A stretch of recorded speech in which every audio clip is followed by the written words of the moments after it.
Aí a gente entra no próximo capítulo, que é desconhecimento de Deus pelo Criador. E aí também mais um paralelo aí com Tomás e vários outros filósofos que eu achei. Como está na minha vez, eu já vou continuar. Manda abraço. De água aqui. A galera no chat aí tava falando, né, eu acho. Enfim, acho que a galera tá conversando entre si. Se alguém tiver alguma coisa importante aí para falar, fala depois, enquanto eu estiver fazendo oração, que aí depois eu leio no final. Bom,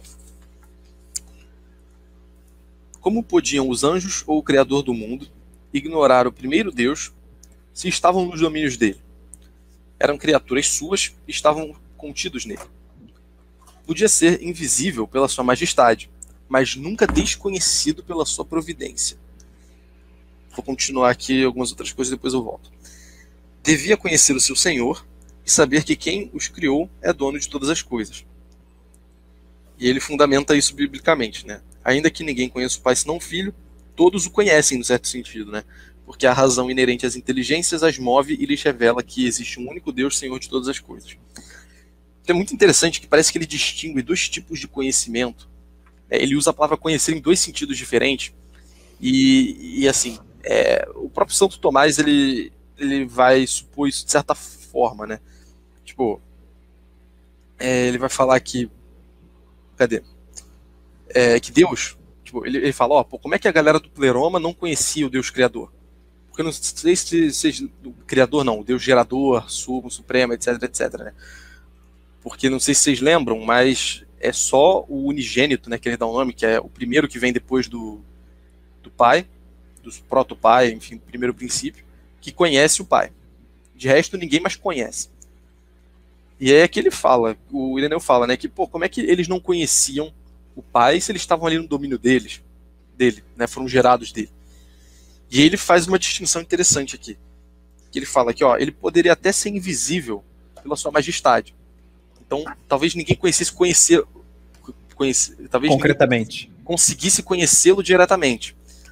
Mas nunca ele seria desconhecido pela sua providência. Então, ele está falando literalmente isso. A gente não vê Deus diretamente, os éons, né? Não veem Deus diretamente, mas poderiam conhecê-los pela providência, né? Pelos efeitos de Deus, pela ação de Deus. Que é exatamente o princípio da teologia negativa, né? De São Tomás de Aquino. Como é que é o termo em latim para isso? Conhecimento ad... Como é que é? A posteriori? É a posteriori, né? A posteriori, pelos efeitos.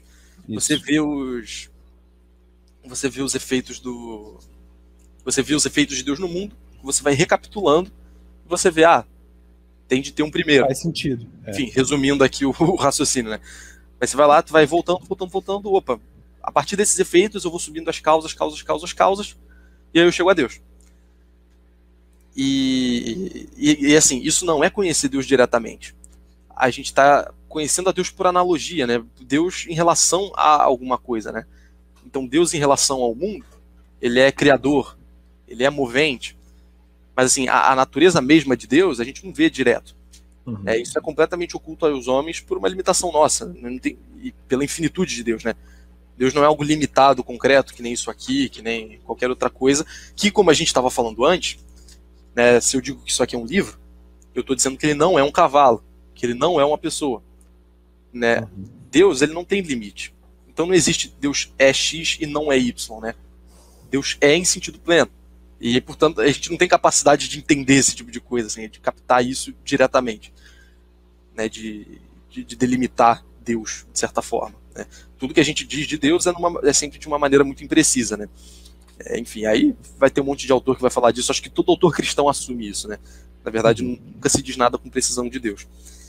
E o Ireneu está dizendo isso aqui, né? E está colocando em termos de conhecimento.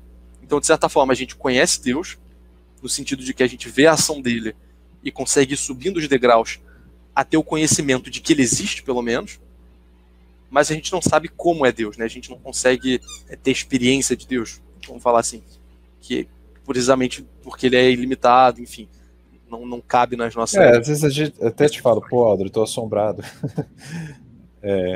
Você fala isso? Não, às vezes eu sinto um assombro, assim, especulativo. Caramba, né? Tem uma causa encausada e tal. E você, mas eu já tô acostumado com isso.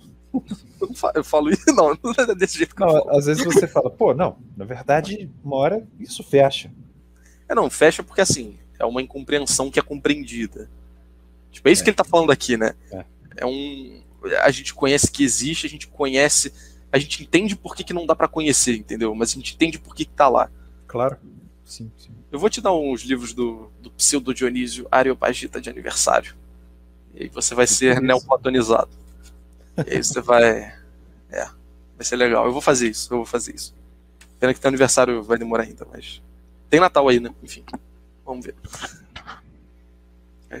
Bom. Natal? Natal. E aí é legal, que aí ele mostra na Bíblia como isso de certa forma está explícito. Quer dizer, não está explícito na Bíblia, mas assim, ainda que ninguém conheça o Pai senão o Filho, nem o Filho senão o Pai, e aqueles aos quais o Filho revelou, então lá no Evangelho de Mateus tem isso, e em Lucas tem também. Em Lucas tem também. Enfim, ninguém conhece o Pai senão o Filho, né? Então, de fato, ele está assumindo que só o Filho conhece o Pai, dado que eles têm a mesma natureza. Contudo, todos o conhecem porque a razão inerente às inteligências as move e lhes revela que existe um único Deus, Senhor de todas as coisas. Então a gente sabe que existe Deus, sabe, etc, sabe algumas relações dele com o mundo, vamos dizer assim, só que Deus em si é infinito, né? E nosso conhecimento é limitado. Então, não rola. Mas ainda assim, no certo sentido, a gente conhece Deus.